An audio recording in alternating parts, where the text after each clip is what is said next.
আগরতলা শহরের বিভিন্ন বাজারে ব্যবসায়ীরা অনেকেই ফায়ার ইন্স্যুরেন্স করার প্রতি আগ্রহ দেখায় না, যার ফলে কোনো কারণে ব্যবসায়ী প্রতিষ্ঠান আগুনে ক্ষতিগ্রস্ত হলে ইন্স্যুরেন্সের সুযোগ থেকে ব্যবসায়ীরা বঞ্চিত হন।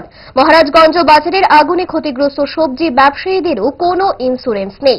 বৃহস্পতিবার গভীর রাতে মহারাজগঞ্জ বাজারের সবজি মার্কেটের ভয়াবহ অগ্নিকাণ্ডে পুড়ে ছাই হয়ে যায় 6টি দোকান। তবে আগুন লাগার নিশ্চিত কোনো কারণ খুঁজে পাওয়া যাচ্ছে না।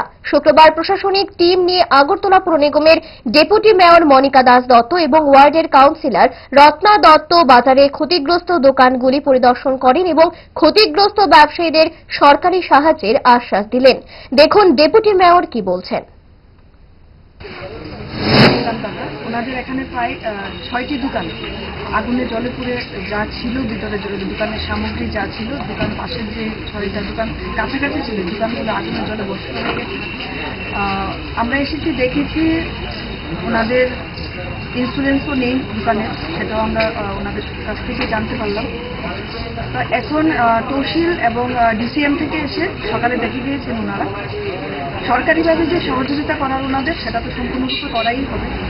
পাশাপাশি এই ওয়ার্ডের যিনি দায়িত্বপ্রাপ্ত কাউন্সিলর আছেন, কর্পোরেটর রত্না দত্ত মহোদয়া, আমাদের এখানে এসেছেন ডেপুটি কমিশনার সুব্রত বাবু, এসেছেন অ্যাসিস্ট্যান্ট কমিশনার সহ, এখানে যারা গুলবাজারের যারা ব্যবসায়ীরা আছেন ওনারাও আছেন, কমিটির যারা দায়িত্বপ্রাপ্ত ওনারাও আছেন।